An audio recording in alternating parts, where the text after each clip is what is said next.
Welcome to Live Courageously podcast show number 9 of 2023. This is my 25th podcast show since I started it a year ago. And I just want to start by thanking everyone who's watching the podcast or have watched it, any of my previous shows.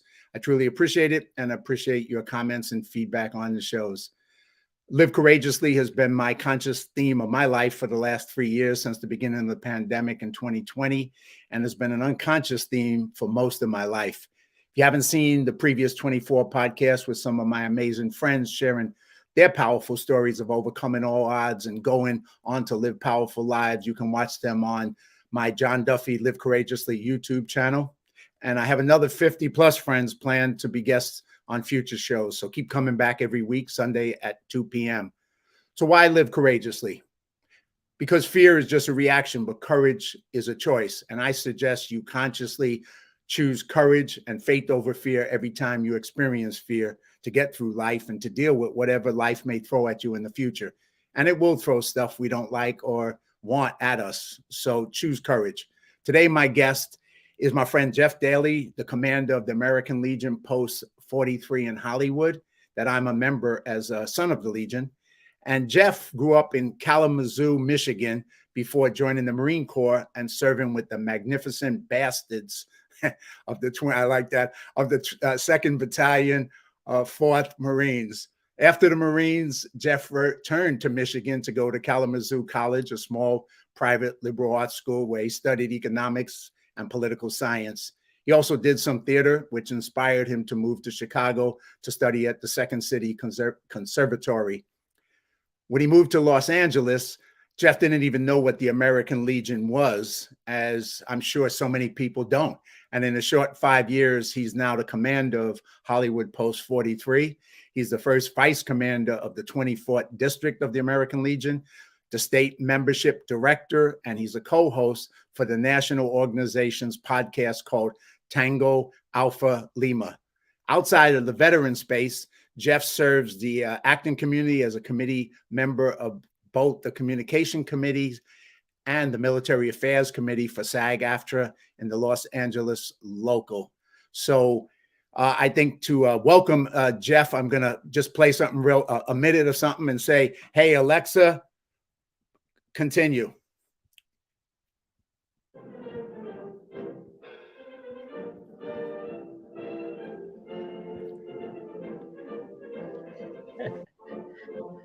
And Alexa, pause.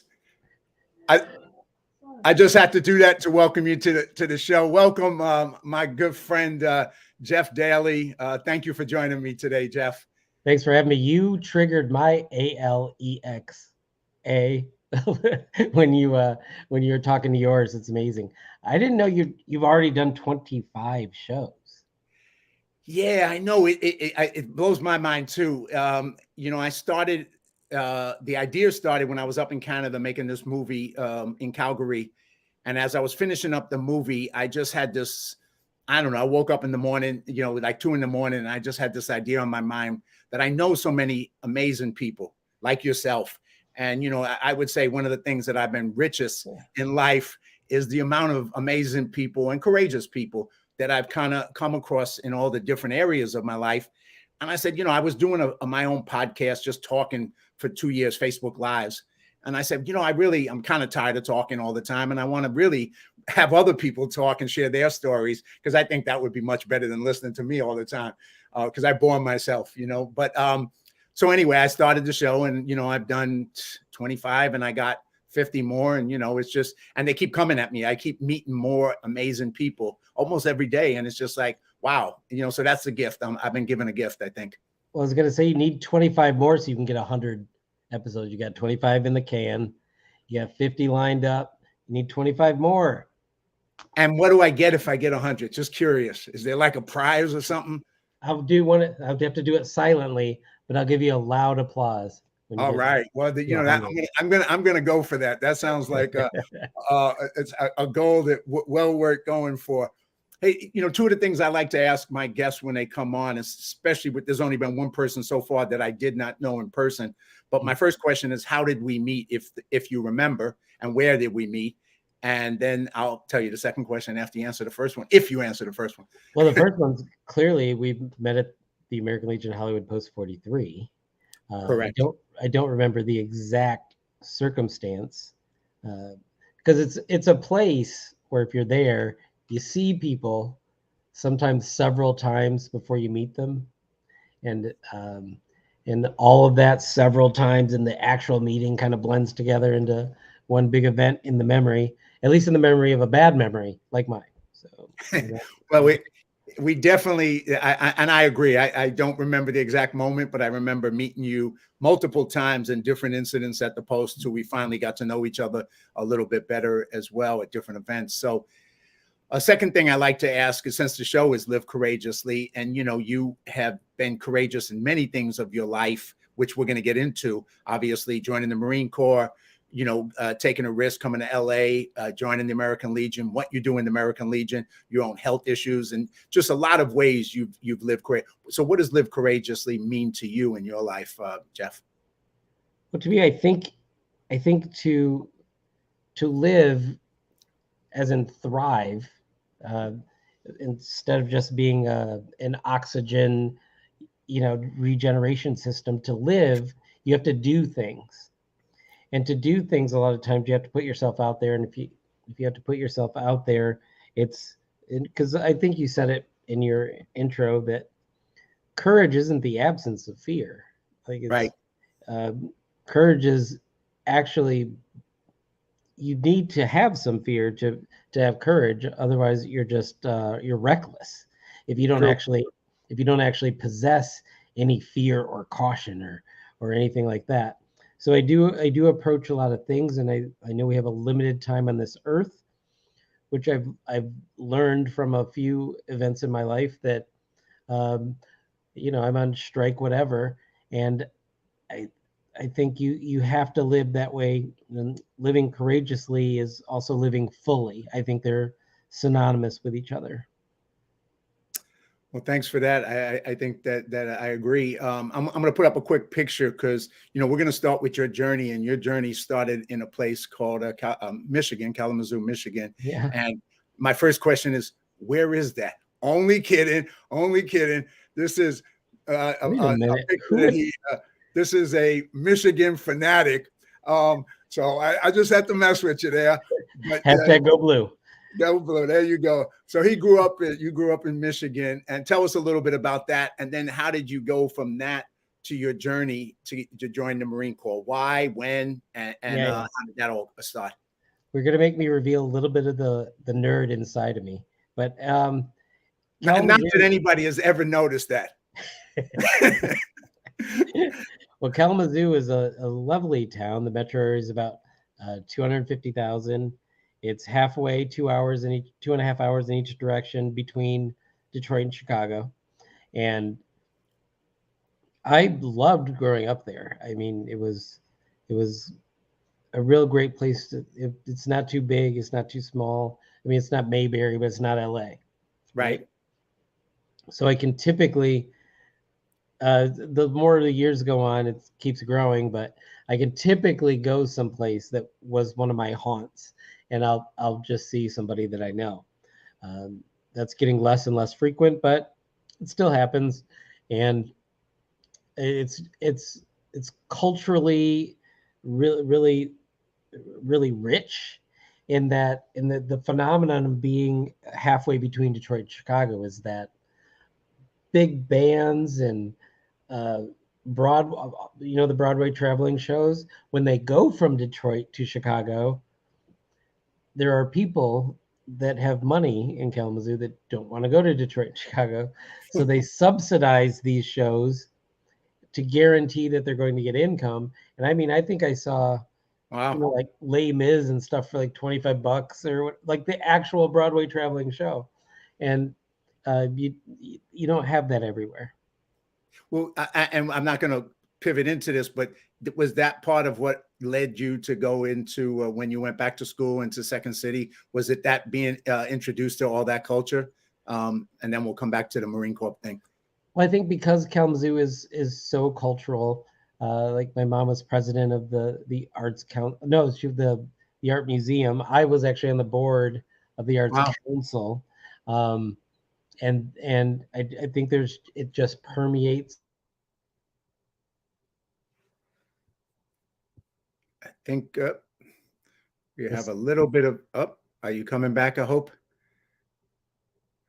I just got a little freeze on Jeff. Well, let me just step back a second. I'm going to do a little bit of a put some comments up while we hopefully find Jeff back. Just that's from Tom Anderson, Jordan Michael Thomas, also part of Tony Baldy is with says he's from Kalamazoo and knows K College with top-notch school from the Baldy School of Acting. So I think Jeff hopefully is going to make a comeback. Oh, this is the second show in a row that I've had a tech problem. So if you get a shot, Jeff, go out, come back, and hopefully I can get you back in here. So anyway, I'm going to talk a little bit. Jeff just disappeared. I'm sure he's going to be back in a minute. So like Jeff had mentioned, we met at the American Legion Post 43, which I am a member. I joined it as and this is a picture, Sons of the American Legion. So the American Legion has obviously military veterans who are members of the American Legion. It has auxiliary members, women whose parents were in the military, and then Sons of the Legion who were also in the. and then I ended up on your show. There I go. Yeah, right. So we were talking about Kalamazoo and the cultural and arts thing, and I don't know if I did theater in high school. Yeah, you were talking about, your with the museums and your stuff you were doing with that. And so kind of my question is two out of that is one, because you were surrounded by arts and clearly your mother was involved in the arts, you were involved in the arts, then how come that wasn't your immediate path? Why the Marine Corps? What led you from that first step to the Marine Corps, and take it any way you want to take it to explain your journey? Well, I want to say one of the things that happened in my life was I did do theater up until literally the day before I went to the Marine Corps. It was a summer program. It's called Civic Summer Theater, and I was in a show. I don't remember what it is right. Oh, it was Oklahoma actually, and it was I wasn't supposed to go to the Marines for another month, but they called me and said, "Nope, you're going on this day." And I'm like, "Wait, we have one more performance," and they did not care. Really? Yep, I missed my last. That's so wrong of them. Performance. Yeah, so I started out with a little chip on my shoulder. So the idea, and people ask me that all the time. This is the nerdy part. I have this mission in life to be somewhat of a Renaissance man. I want to do arts. I want to do business. I want to be intellectual. I want to write a book. I wanted to be a warrior. When the Renaissance era, you also had to be a warrior. You can't wait to be a warrior until you're 30, 40, 50, 60 years old. I mean, you gotta get that done. So I was just very focused on that. And I'm like, I gotta get that done. College can wait for me. And it did wait. And so I went ahead and pursued the warrior part of being a Renaissance man. Wow, that's fascinating. And then where did you end up training in the Marine Corps? Well, where did you go? Where did they your base? And then how long did you stay before you went back to your journey to the other parts of the Renaissance man? Oh, well, in my brain, I went there so quickly. Because you get off the bus, and you've heard probably Marines talk about the yellow footprints. And well, I got a chance I'll tell you a little bit. I filmed them for the Marine Corps, so I was there watching the people get off the bus and go through that and film it. Mind-boggling. But yes, it's crazy because you got this guy as a sergeant, which I now know means he's still just a punk in his 20s, and he's telling you to get off his bus and onto his base and to step on his yellow footprints. I'm like, bro, you don't own any of this. in my head, I'm like, what are you talking about? But then he said, and they're there because you're too stupid to know how to stand properly. So they have to, that's why the footprints are there. And in my head, I actually think I muttered it out loud. I said, I think I've made a huge mistake. I think you can physically torture me. You can like do the mental anguish or whatever, but questioning this mind was boggling to me by a guy who claims he owns a military base. So, so that was it. So I knew You were then. ready for a major debate with him at that point. Oh God, if I wasn't scared of dying, I probably would have. So I knew then I was going to be 4 and done. That that just that decision was made up.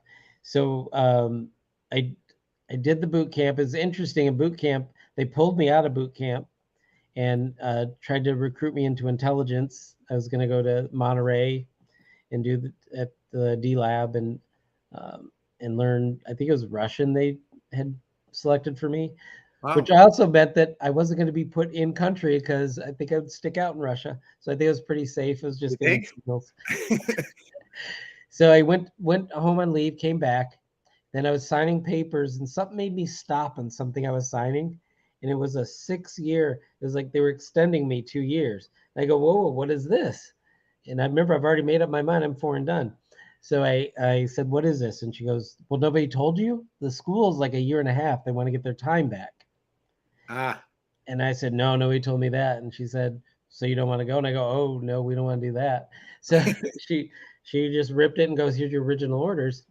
And so, and that was in San Diego. So I went to boot camp in San Diego, Hollywood. Were you not at Pendleton? Well, it's MCRD San Diego. You do your field work and your rifle range and all of that. The drill bit where you saw the footprints is right by the airport in San Diego. Correct. That's where we filmed. Correct. Yeah. Mm-hmm. So the drill stuff happens in San Diego. The field work and the basic military that happens at Pendleton. At Pendleton. So I finished that and they put me back in admin school. I go to school and I was like, God, if I just, all I have to do is finish first in my class. It's like, that's how I do goals. That's all. I'll just finish first. And then I'll be in DC and dress blues all day, walking around. Oh, no.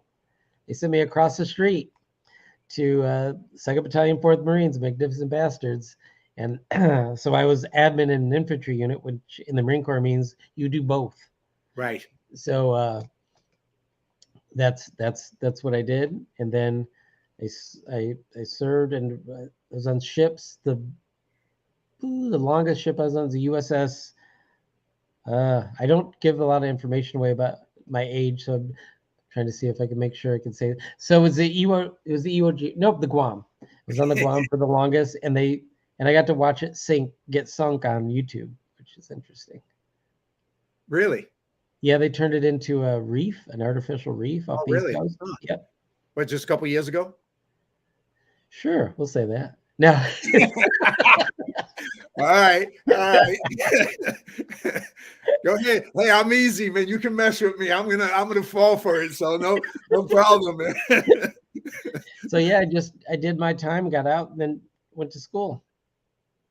All right, and so you did your time. What would you say the experiences you took away from the Marine Corps, stuff that kind of serves you for life, or things that kind of added to who you were or who you wanted to become as this Renaissance man? What were some of the best parts of it for you? The best parts. Yeah, I know. I don't. We don't have enough time for the other parts. We just gotta focus. I would say, because I'm Gulf era, so I'm not post 9/11. Right. I know my skin gives me away. It doesn't give me away, but so we weren't constantly at war. So I got some great leave like locations overseas. Palma de Mallorca is one. I've been to Israel, which was part leave and part duty. That was great. And and France, and I mean, I that whole seeing the world thing, I got a little taste of that. Right. So you got, that was one thing that you experienced by being part of it.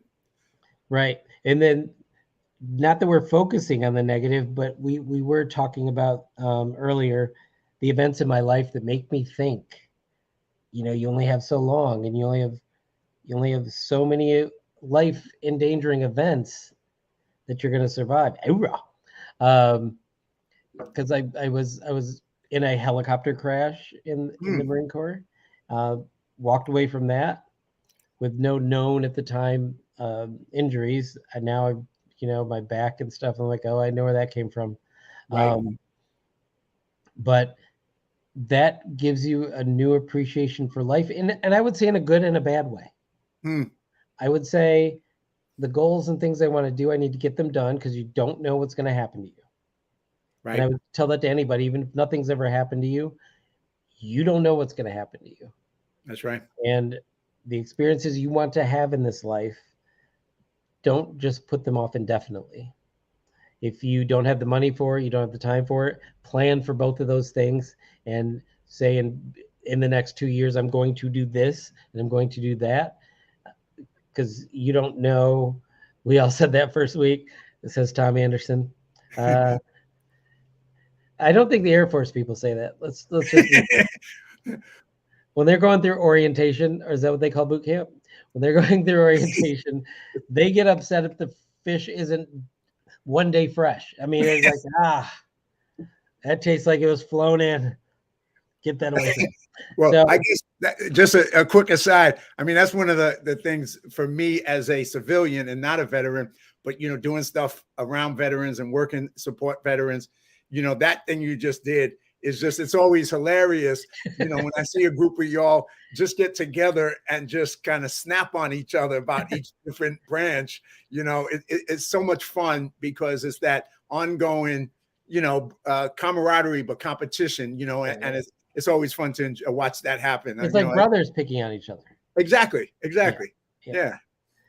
So I actually, I don't even remember what I was talking about. I think Well, you were saying, after you the were saying, helicopter crash, always, you never know when something's going to happen. you never to know you. when something's going to happen to you, because I fell out of the freaking sky. That could have gone south in so many ways. You were Army infantry, but you weren't infantry in boot camp, Tom. Hey, So I'm gonna have to do a separate show with you too, I think. So yeah, I firmly believe you have to do those things, because you never know when you're going to fall out of the sky and walk away from it. Because 6 months later, the same thing happened. And what happened is, the hooks that they carry, like equipment and trucks and whatever, somebody didn't take the hook off. So it gusted and broke the propellers. Wow. And it happened again on another ship, and they didn't get to land before it happened. So they crash landed in water, and the doors are hydraulic, so they couldn't get out. So everybody died on that one, and so that kind of traumatized me twice, hearing about that, and yeah, that sucked. So yeah, I'm not going to continue with Tom, because I watched some of the show, but like this could go on and on and on. So, but serious. So you did foreign done. You got out. You went back to school, and then you went to Chicago, Second City, and you went on to that journey. So tell us a little bit about that. So yeah, finished it at Kalamazoo. Then I was actually dating a girl there, and so I went to Chicago, and I was gonna go to. Oh gosh, if my mom's listening, she's gonna be mad all over again, because I was going to go to law school, and my friend said, you should try out for Second City's conservatory. And I took the they have an intro class for people who have no interest really. They just kind of think it would be fun. So I did that, and I was like, this is kind of fun. I'm actually I was terrified. This is another one. I was terrified of not having a script and having to develop content on the fly, and also trusting other people to support that or be supported by whatever I contributed. All of that terrified me. I can be a control freak. So, but now that you know me, I love winging it now. But it's funny you say that, because when I started acting myself, first I was terrified, and then you get into acting, and you do the scripted stuff, and it's a lot easier, right? And then when I started doing improv, it was the same thing. I was shaken. I was I mean, total fear, total fear.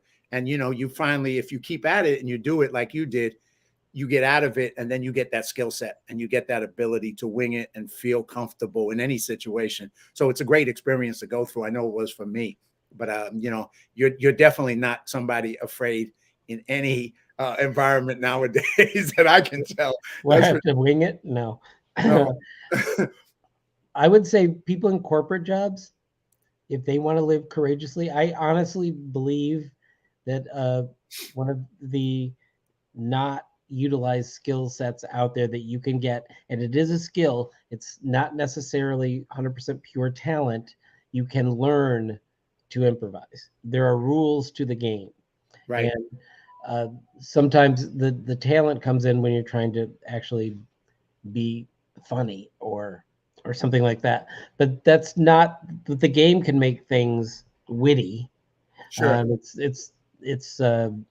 I firmly believe that. And at Second City, I wrote content for, they have teams that go and do corporate events and corporate gigs, and that stuff is great. And I push anybody into it, especially actors, but even people outside of acting. I think it's amazing. Well, it's the same thing with people who are afraid of public speaking, and it's just another level. If you put yourself into it, that thing that you're afraid of, I know for myself, once you put yourself into it and you continue to do it, you overcome the fear, and you get the skill sets, and it gives you other things that you can use in all aspects of your life. So, it is a way to grow and take chances. And at the end of the day, no one's shooting at you if you're doing improv. So most of the time, right? So what's the worst that could happen? I mean, you bomb, you'll survive. You'll get out of it. You'll be fine, yes. Right? So, I mean, tomatoes being tossed out, it's about the worst. So yeah, that's about the worst, and that's rare. It probably happens more at the American Legion. But speaking of which, so then you go from there, you go Second City, and you end up going to California. Why? And then take us on the journey, how you found out about the American Legion, joining it, and then you go on this journey to not only be a member, but to be a leader in the American Legion, and then you move up the ranks in all those capacities. So take us on that phase of your life. All right. So like I said, my now ex-girlfriend, when she graduated, we got in the U-Haul and drove down to I-10 East until we hit California. Then we got on the 10, as they call it here. And it's like my neighborhood, the Bronx.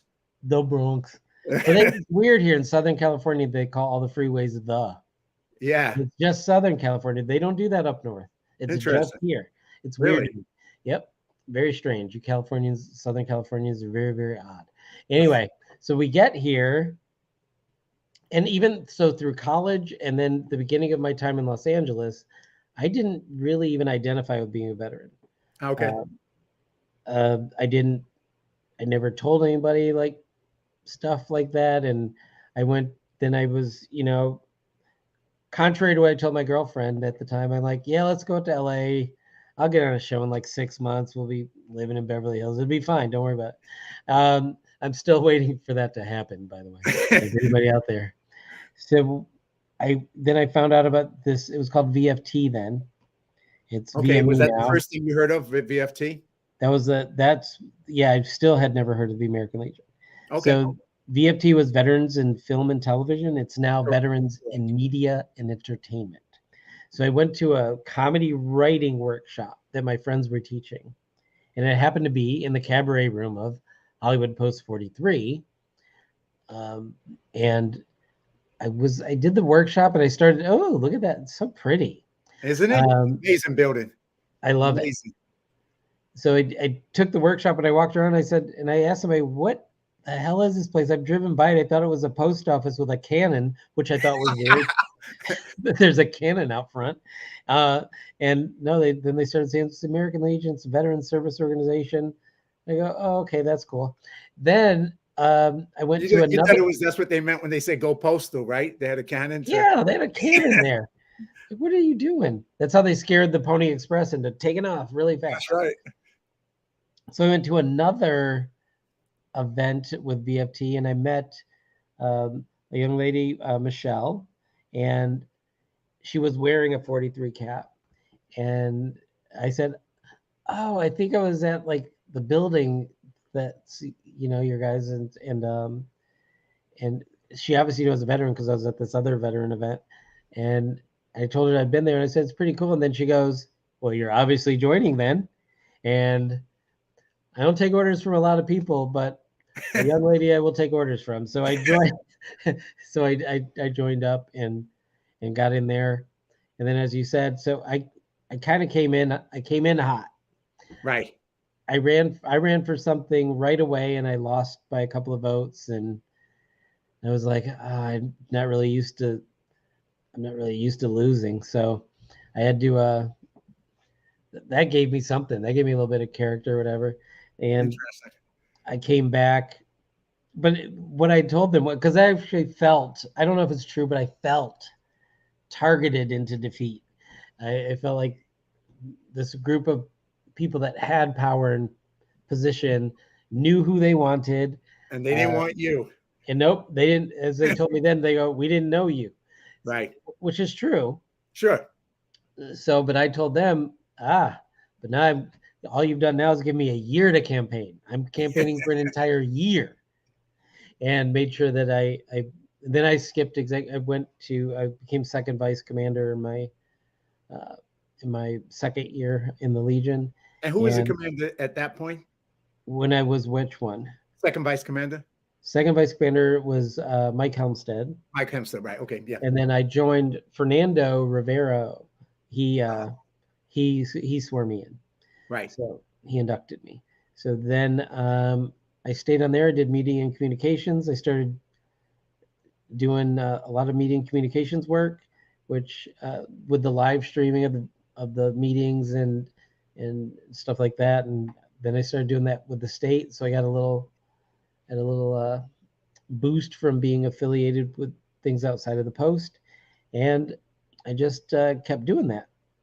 And now I'm in my initial term. I think I'm going to run for a second. We'll see if somebody runs How long again. is the term? 1 year. 1 year. Okay. We're allowed to run twice consecutively. So I always look at how like people connect, and like I look for myself, and like I mentioned earlier, I ended up doing some training videos for the U.S. Marine Corps. I went to Pendleton and MRSD. What's the MCRD? Yes, there we go. And then also out to Quantico and did the officer training program summer and winter, and I covered all that. And at that point, I was a line producer and a film producer, and that I met what I considered the best young men and women I had ever met in my life in such a grouping, and it just kind of inspired me on so many levels. And so when I came back, I said, well, what can I do to help veterans, given my skills in Hollywood and the stuff I had? And that got me to start looking for opportunities to give back and serve. And then I ran across VFT with Mike Daly. When he found it, I ran into him because I was doing another group with somebody else called Vets on Set, hiring veterans onto film projects. So we met, then Michael, and then I started working with that and got introduced to the Legion. And I was like, okay, I didn't know about it either. I had no idea what that was. And then they tell me about it, and they're like, well, you can join because your dad was in the military, in the Army.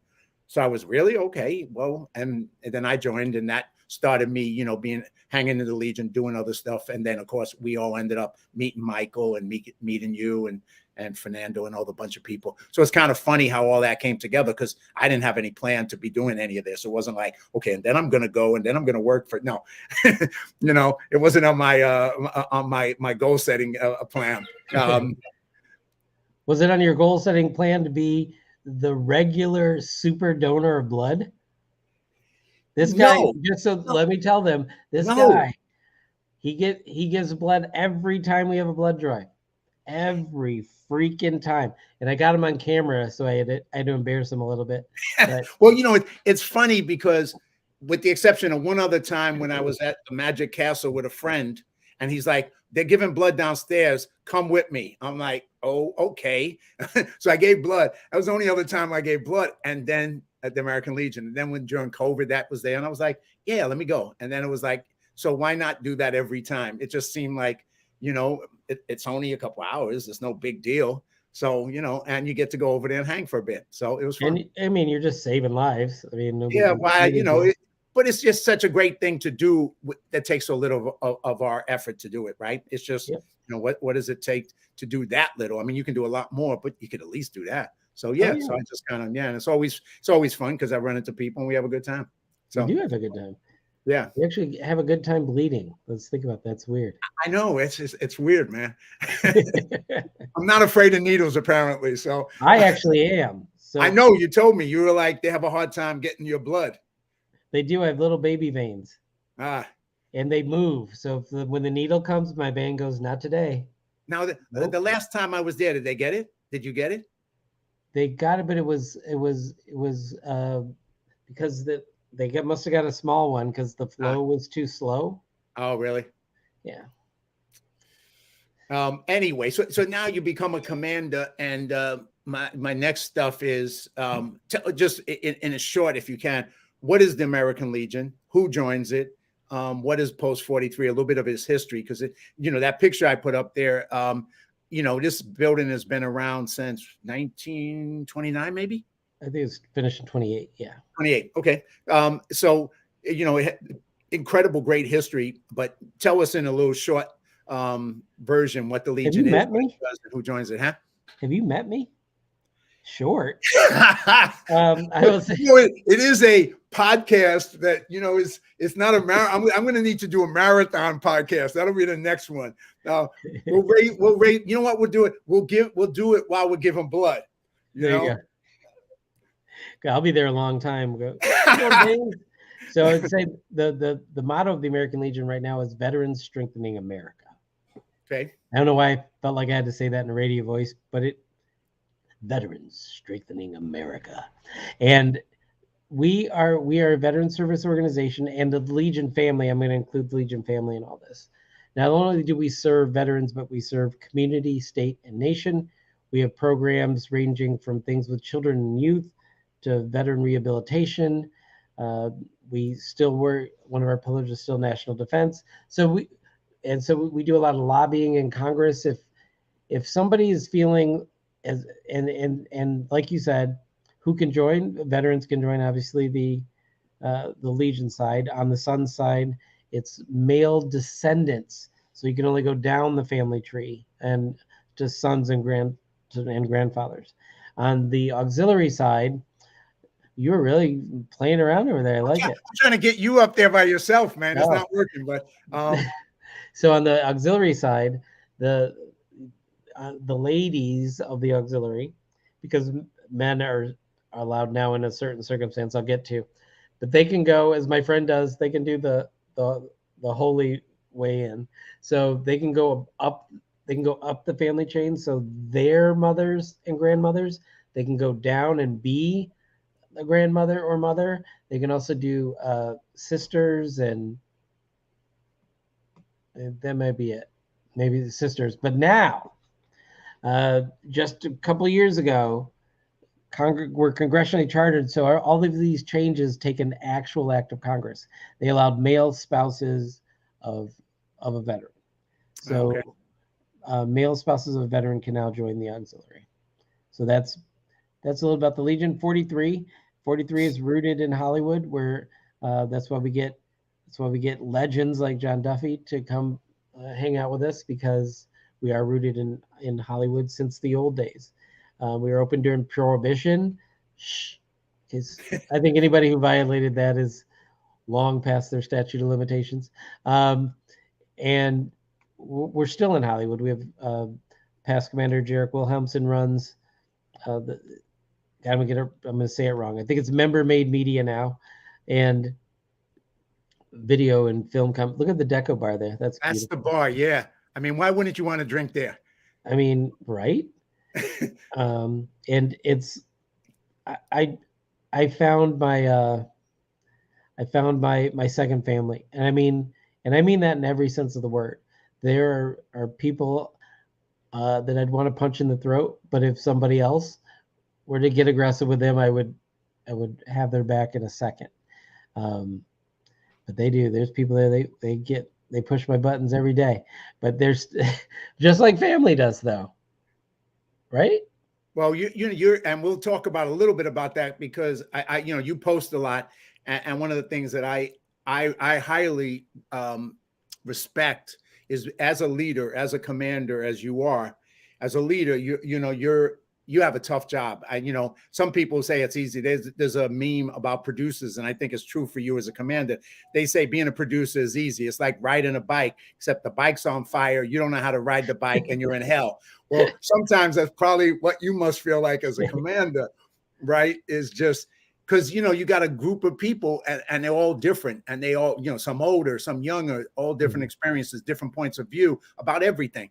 And some are easy to get along with, and some are a pain in the ass, right? So you got to deal with all of them. But your job, because it is your family and it is a family, your job is to keep that family together, to serve themselves and to serve others. And that's not an easy job. Anybody thinks it's an easy job.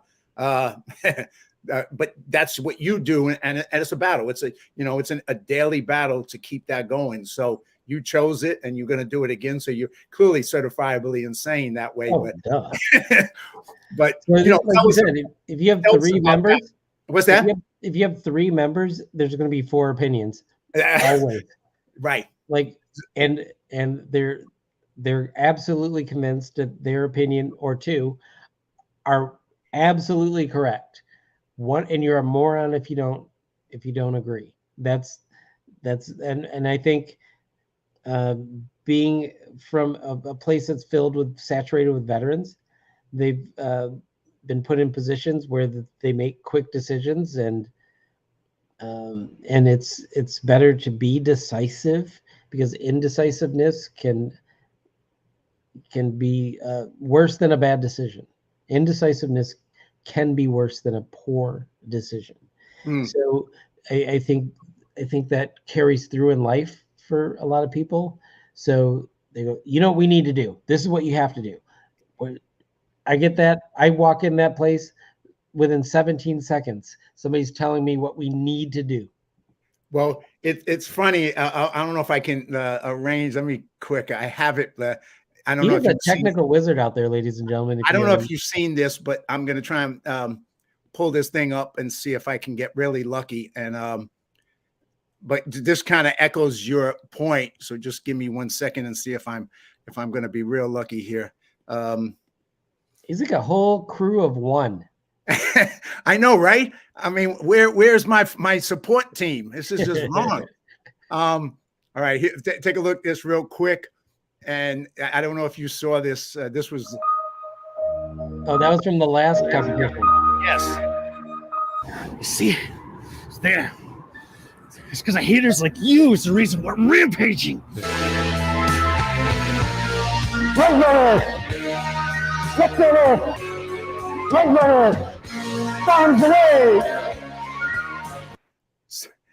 So, that scene, are we back? Yeah. Yep. Yeah. So that scene I acted in, and it just typifies that. It was the fall of Post 43, and the zombies are attacking. I was playing a Coast Guard guy. The other 2 guys were 2 other branches, right? And we got these like toy planes and toy car, everything, and in front of us, and we're doing exactly what you said. We're arguing, going, no, we'll come over and we'll bomb them here, and it's like, no. So the 3 of us are arguing instantly. We know everything. We're right about everything, and in the meantime, while we're wasting our time doing that, the zombies attack us and kill us. So. So I think it's kind of like a perfect analogy of 4 people with 3 people with 4 opinions. And you pulled that up. I did not tip him off that I was going to say that. No, you didn't. No. But yeah, it was so fun to do it with the people there. But anyway, to go back to your point, I mean, so that's what you're in as a leader, and you choose to do it, and you do it well, and it's not an easy job. And I think, a lot of times some people appreciate it, some people are grateful for it. Unfortunately, not everybody, but that's life. I do it for the zeros that come. Yeah, you get paid the big bucks. Yeah, zeros on both sides of the decimal point, unfortunately. Yeah, I hear you. So, what is your challenge? I mean, what is your purpose and mission, Jeff, doing that, being the commander? It's about, because nowadays I got to go to this thing recently with the Blue Angels and the Thunderbirds, and one of the commanders who runs the team and flies the plane. One of the things he got up and talked about was how the importance to them of service, that it's all about service. It's not about selfies. It's not about all this stuff that, the bad side of Hollywood pushes, but it's about service to others. And, if we can do that, we have a better, happier, fuller life if we're able to serve.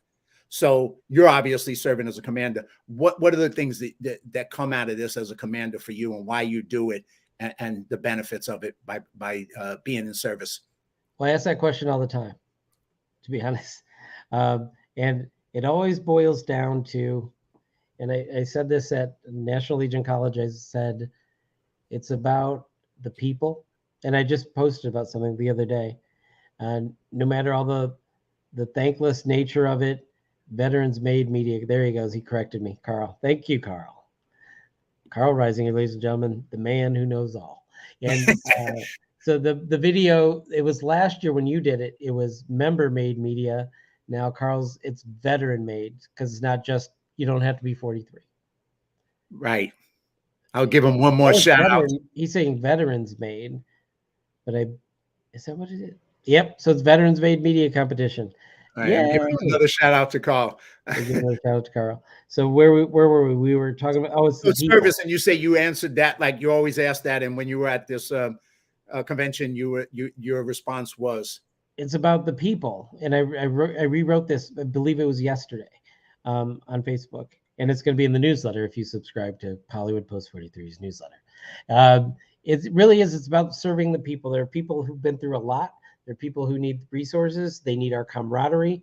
They thrive being a part of something bigger than themselves. So amongst all of the challenges, that stuff looms larger for me. And you said I'm gonna go out of order because you said you were gonna ask about my health thing.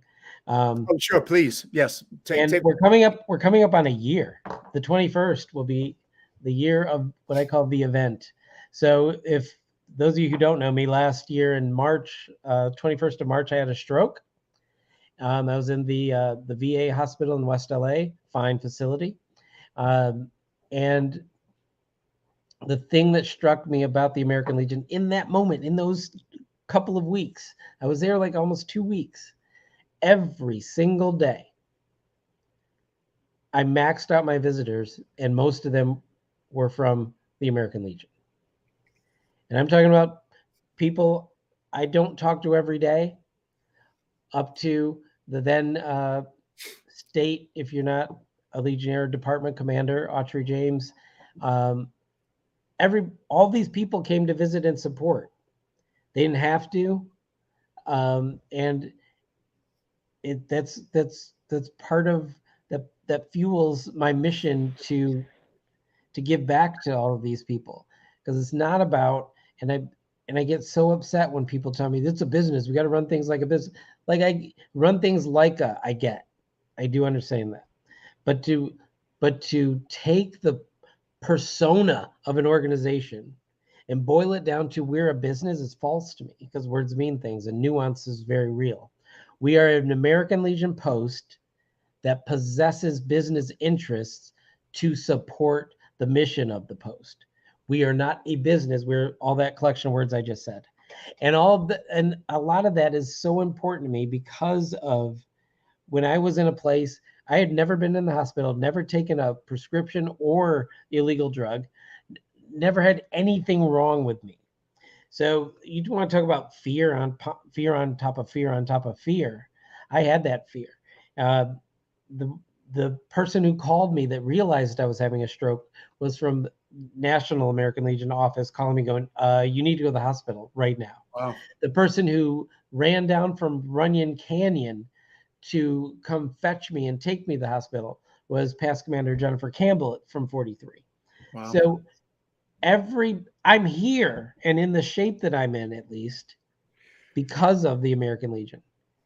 And if anybody questions, the thing that will piss me off the most, if someone questions why I do what I do, if they think it's for some personal agenda or I'm trying to get something, I'm done with them, because it really is about the people. And it's been proven to me that they'll do the same for me. Well, I think that, Jeff, that's just so powerful.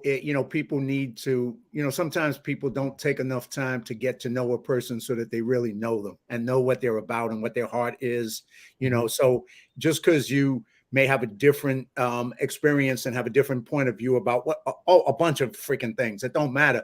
But when you get to know somebody and you get to know their heart, then you get to know them.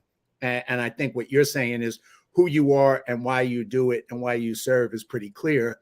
And if people take the time, it's pretty obvious, but, sometimes maybe it takes a little time for people to get to know somebody. Take the time, get to know and trust what you're hearing, because it's true. I mean, I believe it. I can help in this process by not knife handing when I'm making my point of view at people. Getting right up in there and an inch from their nose and going, have you lost your mind? Like that kind of thing. I can't do that anymore.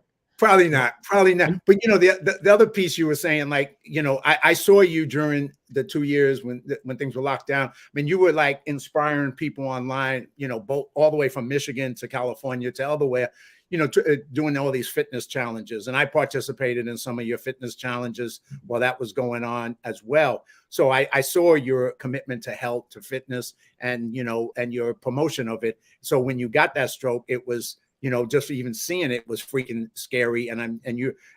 But what you said, all your team and all the Legion people came out and supported you. The other side of it, and this is another form of courage or strength or whatever word you want to give to it. I saw your little bit of battles every single day that you shared online to overcome being able to speak, to overcome being able to move. And it wasn't rapid progress, but it was progress. And you were committed to progress and you just kept putting in the work. So I saw that and it inspired me personally, but I know it must have inspired others if anybody paid attention to it. So that's a credit to your personality and who you are as a person. That kind of bravery, that kind of courage, that kind of keep moving forward, because you don't give up. You don't give up. I mean, the first video I made, and the nurses, they all thought I was crazy. It's all I could do, because I couldn't hardly walk, and right. I wouldn't answer the phone because I couldn't speak anywhere near this. So my first video is just me lifting my leg up off the ground. Wow. Because that was exercise to me at the moment. And they put a poster up in front. It says, "You are the quarterback of your own healing team." Wow. And I said, taking that seriously, they don't know what they've done. Because now I have them huddle sometimes. I'm like, you guys got to bring it in. I need to know. I need to write up on every pill that you're giving me. I need to know why I haven't had an MRI. I was quarterback. You were in control of your recovery. Yep. And they had the poster there. They did it. Yeah, they made a mistake, right? They're like, damn, why did we put that poster up? Guy believes that stuff. I should go see if it's still up there. That's amazing. But you're right. That's such a powerful, because it put you in charge of your recovery, your healing. And at the end of the day, we're all in charge of our lives, what we do or don't do, and what we're willing to do. So, I mean, much props to you, man, for making that journey, going on that fight for recovery and achieving it, man. Really, I think a model. Well, thank you for being the presence that you are around the post, because I've never heard anybody say a negative thing about John Duffy. The New York accent probably scares them, so maybe they won't. But I think the presence and the vibe that you have is a very comforting thing to have there. And I appreciate every time you're there. Well, thank you. And if no other, it's good to know that I'm there when you're trying to get blood too. So, that helps as well. Tell me about your podcast show. You ended up, you had your own, and then now you do a podcast show for the American Legion. Tell us about that, where people can watch it. How long have you done it? What do you enjoy about doing it, or who do you enjoy talking to? And I got a chance to meet one of the women when we went to a movie screening called Overcoming Hope a couple weeks Trina. ago. Dr. Trina Clay. Yes, and she was somebody you had on your podcast show who's a great person and an inspirational person. So tell us about the podcast show and what you do with that.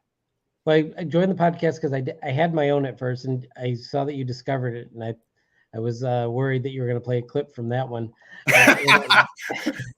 It was just by myself.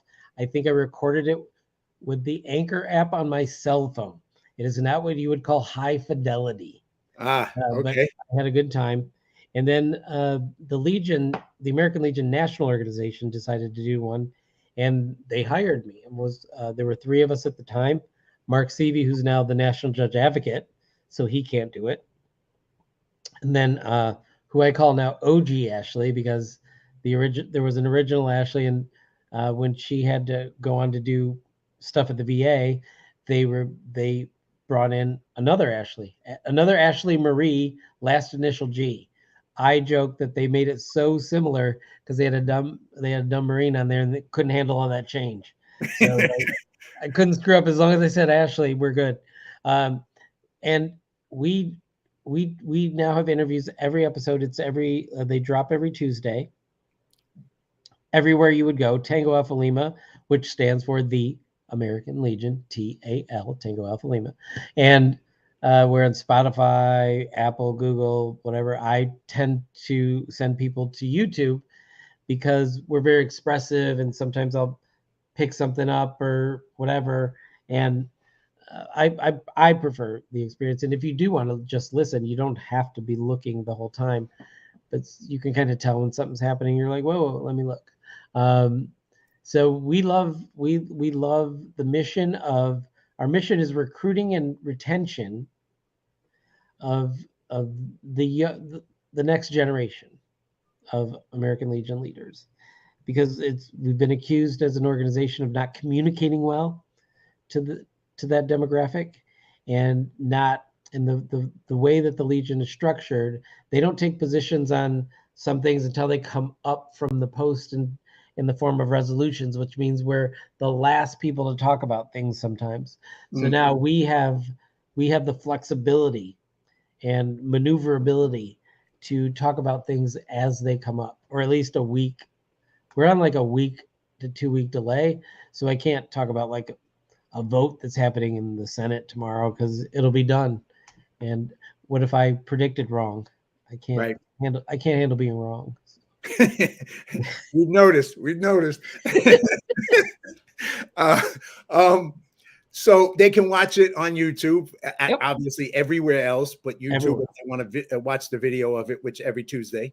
So that's one place to send them. The other thing is, who should join the American Legion, and especially post 43? Everybody who can, right? And not everybody can. There are people that don't qualify. Can. But you know what? If you get somebody like me and you act like you're interested in it, I'll start going, well, did your grandfather serve? How about your grandmother? Your mother? Anybody? Is there anybody that's a veteran you think is cute? Because if you marry them, you're in. I'll set people up to get married if they really want to be in. I can get them in. I believe it. One of the things, I'm going to throw up a couple of quick pictures as we're going to kind of come to the close, but there's a lot of things that happen at the Legion. Here's just another picture of you, Mr. Hollywood. And then, of course, this one, which is, on a bad hair day, on Funkin' Fish Friday. But,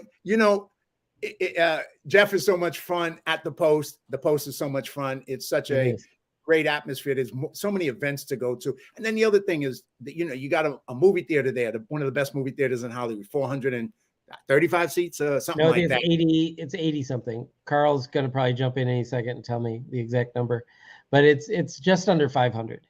Okay. So it's a great venue. It's still brand new.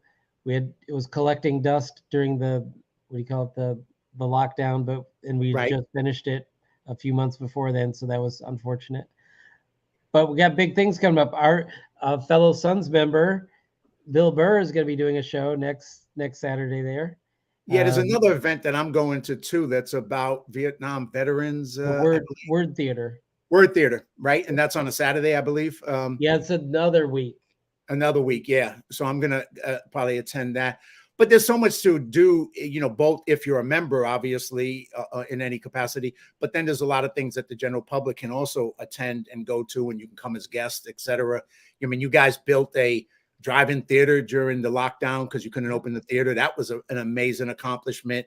Just that, there was another way to bring people out and get people, out of their houses and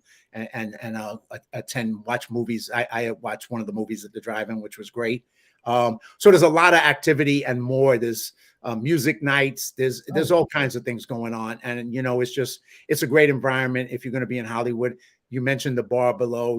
For the members, the drinks are like probably 1/10 of what they are in Hollywood, I think.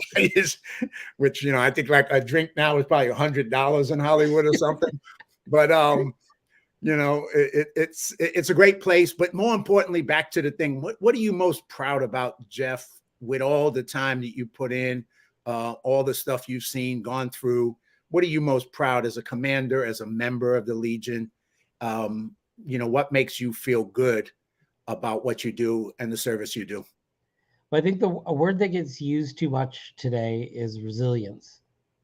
But I firmly believe the resilience of our members and the collective family is amazing. And since COVID, we kind of got out of the habit of coming together for karaoke nights and comedy nights and whatever else we have planned.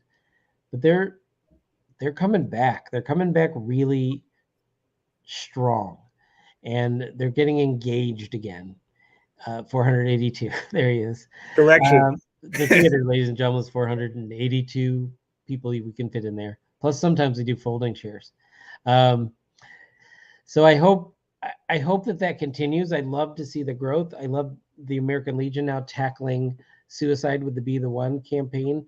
I want to get Post 43 more actively involved in that. We didn't have a slogan for it, but when I first, there it is, Be the One.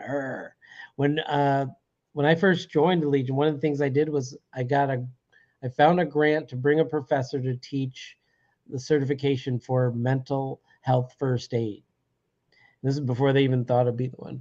I kind of think that they were just copying me and came up with a name, but it's important. We have a mental health crisis, and we talk about suicide part a lot, but there's a lot more than just that. There are people living with depression. My friend, North Carolina, Liz Hartman, and we talk a lot. And one of the things we came up with is if you have to dial 988, the crisis line, we've failed you multiple times before that. If you're getting to the point where you're so it's so overwhelming that you need to call that number. If there's somebody I know, I personally feel like I've failed them because I didn't recognize. You recognize things, people that are always on time being late, people that work out all the time not doing that, people who typically dress normal or looking like crap. If you don't notice these things, you're failing these people long before they dial 988. So I'm not saying we don't need 988. I'm saying I think we need to exist in an environment that requires far fewer people answering that phone number. And we need to be the people that interact with these people every single day need to understand what the kinds of things are indicative of a mental health crisis and intervene. So, yeah, that's my PSA. Well, in closing, I want to thank you for being on the show, and thank you for what, the work that you're doing of service and the motto that you're having. I just think, we can all learn from it. I think everybody can always do a little bit more, give a little bit more, help a little bit more. There's always a little bit extra that we can do to be of service to others. And it just makes your life better if you do it. So it's a win-win. Everybody wins when someone does that. And the American Legion is a great organization that obviously does it and serves the military and veteran community and their families. And sons and daughters and all the other folks that are part of it. So if you don't know about it, check it out. If you do know about it, maybe do more, volunteer a little bit more, help out a little bit, instead of, complaining about a problem, put in a little time and make it better. Yeah, just do a little better, right? And I'll say that anybody here that's here because of my promotion of this, support efforts like what John Duffy is doing here, Live Courageously, because it's real and it's local, and he's a guy that cares, and he's going to have people on here that hopefully care or will pretend to care. Well, they better not pretend. You're going to be doing that wave in the face if they do that, man. Yeah, knife hand. Yes. I appreciate that you're doing this. I know it's a tough road. I did not do 25 episodes on my own. I did maybe 5 or 6, and then I got yanked. Well, once again, I'm lucky to know so many great people like yourself, and being able to share your story or stories like yours.